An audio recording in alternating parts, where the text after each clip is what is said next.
अस्सलाम वालेकुम मेरे प्यारे अज़ीज़ दोस्तों, बहनों और भाइयों। उम्मीद करता हूँ कि आप सब लोग खैर खैरियत से होंगे और ख़ुश होंगे।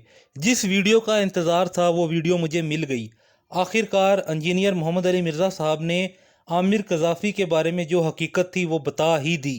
मैं भी आप लोगों को वीडियो भी दिखाता हूँ कि इंजीनियर मोहम्मद अली मिर्ज़ा साहब ने बताया है कि ये जो लीबिया का रिहायशी था आमिर कज़ाफ़ी, लोग ये बातें कर रहे हैं कि आमिर कज़ाफ़ी ने कोई करामत करके दिखाई, इसलिए जहाज़ वापस आ गया और जहाज़ आमिर कज़ाफ़ी को लेने आया। और आमिर कज़ाफ़ी के ना सर पे पगड़ी थी ना मुंह पे दाढ़ी थी। अल्लाह जिसे चाहे वो जो इंसान ज़ियारत करवा देता है अपने घर की। इस तरह की बातें लोग कर रहे हैं। मेरे प्यारे अज़ीज़ दोस्तों, बहनों और भाइयों, यहाँ पर जो साइंटिफिकली इंजीनियर ने बातें बताई हैं ना, वो बिल्कुल ए टू ज़ी बिल्कुल दुरुस्त बातें हैं।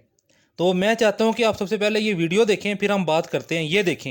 में आपके वो सारे पोल खुल गए। वो लीबिया में एक मुसाफिर की स्टोरी आम हुई। वल्लाहु आलम, हमें कोई पता नहीं है कि उसके पीछे क्या हकीकत है। वो उस मुसाफिर और पायलट की मिली भगत है या वाकई ओरिजिनल है। हमारे पास तो कोई इंस्ट्रूमेंट नहीं चेक करने का, क्योंकि वो पायलट जो थोड़ी देर पहले तक तो उसको बिठाने के लिए तैयार नहीं था, एक दफा जहाज वापस आया उसके साथ तस्वीरें खिंचवा रहे। तो ऐसी कौन सी चेंज आ गई है, वल्लाहु आलम, हमें नहीं पता। चले हम इनके कहने पे उसे करामत मान लेते हैं। इस तरह की करामत तो हो सकती है कि अल्लाह ताला किसी के साथ कोई हौसला अफजाई का मामला फरमाए, उस पर अपना कर्म फरमा दे, उसका इकराम करे। करके उसने भी कुछ नहीं दिखाया। उसने ये नहीं कहा कि भी जहाज वापस आके मुझे ले जाएगा, मैं निगाह मारूंगा तो दोबारा वापस आएगा। लेकिन ये भी मैं इसको सही मानते हुए कह रहा हूँ, वल्लाहु आलम, कि दूसरी तरफ की बात रूस तो जो कह रहे हैं कि वो वहां की जो एयरलाइन थी वो ऑलमोस्ट कंगाल होने के करीब थी, तो ये सारा ड्रामा रचाया गया। ऐन मुमकिन है, मुसलमानों से कुछ भी आप एक्सपेक्ट कर सकते हैं।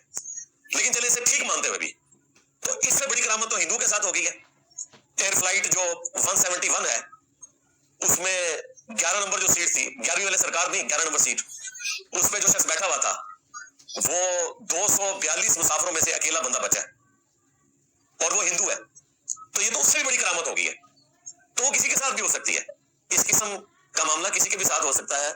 इसको जानबूझ के कोई इस तरीके से देव मालाई किस्से कहानी बना के पेश करना, वैसे उसकी भी टेक्निकल रीजन है। अल्लाह ताला ने जिसकी मौत मुकर्रर की हुई है वो तो आकर रहेगी।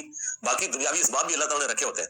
वो जिस जगह पे बैठा था ना, वो जहाज का सबसे मजबूत एरिया होता है, फ्यूजलाज और उस पर का जॉइंट, एग्जैक्टली उस जॉइंट के फौरन बाद वो बैठा हुआ था।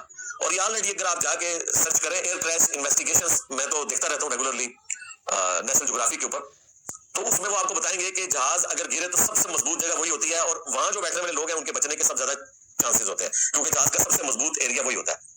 और वो बंदा उस जगह पे बैठा हुआ था, और बाई चांस राइट वाला हिस्सा जो है मेडिकल कॉलेज की बिल्डिंग पे लगा, और लेफ्ट वाला हिस्सा जो है वो उसके ग्राउंड फ्लोर पे जाके लगा। और उसने चूंकि सीट बेल्ट भी बांधी हुई थी, अभी ताजा ताजा फ्लाइट उड़ी थी, तो वो तो देखा मेरे प्यारे अज़ीज़ दोस्तों, बहनों और भाइयों, मैं आप लोगों को एक कहानी सुनाता हूँ मुख्तसर सी। एक बंदा था, उससे ना कत्ल हो गया, ठीक है। और जब उससे कत्ल हुआ तो उसका बाप बहुत परेशान था कि मैं अब इसकी जान कैसे छुड़ाऊँ, क्योंकि कत्ल का बदला तो कत्ल ही होता है। उस ज़माने में, पुराने ज़माने की कहानी सुना रहा हूँ। तो उसने हर हरबा आजमा लिया उसके वालिद साहब ने कि मैं इसे कैसे बचाऊँ, वो नहीं बचा सका। तो उसने क्या किया, वो मस्जिद के मौलवी के पास चला गया और बताया कि मेरा बेटा ऐसे कत्ल करके फंस रहा है, तो कोई हल बताइए। मौलवी ने कहा मसला ही कोई नहीं है, मैं तानू हल दसदा। मौलवी ने क्या कहा, मौलवी ने कहा कि आप अपने मुखालिफ पार्टी जिनका कत्ल हुआ है उनको मेरे पास बुलाएं। अच्छा, वो जब आए मौलवी के पास तो मौलवी ने कहा कि अगर एक बंदे से गुनाह हो जाए बहुत बड़ा और तुम उसे माफ़ कर दो, तो क़यामत वाले दिन अल्लाह भी तुम्हें माफ़ करेगा।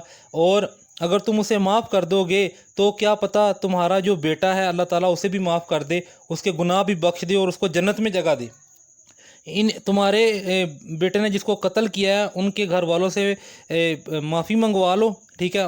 और उनको बुलाया गया, मौलवी ने उन्हें ये बताया कि इसे अगर आप यानी माफ़ कर देंगे तो आपका बेटा जन्नत में जाएगा और आपको भी इसका अजर मिलेगा। तो उन्होंने मौलवी की बात सुन के माफ़ कर दिया। बात कहने का मकसद ये था कि जब इंसान को कोई हल ना मिल रहा हो तो वो हमारे दीन को यूज़ करता है। तो इन्होंने भी ऐसे ही किया। आमिर कज़ाफ़ी जिस एयरलाइन में जा रहा था, वो एयरलाइन कहते हैं कि वो जो सा कंगाल हो रही थी, उसके ऊपर किसी की तवज्जो ही नहीं थी। तो मीडिया ने जब रुख किया उस एयरलाइन पर, अब वो एयरलाइन चल पड़ी है सिर्फ़ और सिर्फ इस आमिर कज़ाफ़ी के वाक़ये की वजह से। अब वल्लाहु आलम اللہ تعالیٰ نے یہ کرامت جو سا ہے وہ اس وجہ سے کروائی تھی کہ وہ ایئر لائن چلے، یا اس وجہ سے ہوئی تھی کہ عامر قذافی مشہور ہو؟ اس کا علم تو اللہ ہی بہتر جانتا ہے، لیکن لوگ جو کہہ رہے ہیں وہ یہی کہہ رہے ہیں کہ انہوں نے دین کو یوز کیا۔ خیر، کرامتیں ہوتی ہیں، ضرور ہوتی ہیں کرامتیں، ٹھیک ہے، کرامت کا کوئی انکاری نہیں ہے، لیکن یہ کوئی اس نے بھی کلیم نہیں کیا تھا عامر قذافی نے کہ میں نے کچھ ایسا پھونک ماری ہے کہ جہاز واپس آ گیا، یہ اللہ تعالیٰ کی طرف سے تھی۔ واللہ عالم کرامت تھی یا نہیں، لیکن جو بھی تھا سب کچھ اللہ تعالیٰ کی طرف سے ہوتا ہے، کرنے والی ذات اللہ تعالیٰ کی ہے، انسان کچھ بھی نہیں کر سکتا، صرف اور صرف اللہ کر سکتا ہے۔ یہ بات آپ نے ہمیشہ ہمیشہ یاد رکھنی ہے۔ امید کرتا ہوں آپ کو میری یہ ویڈیو پسند آئی ہوگی۔ جزاکم اللہ خیرہ۔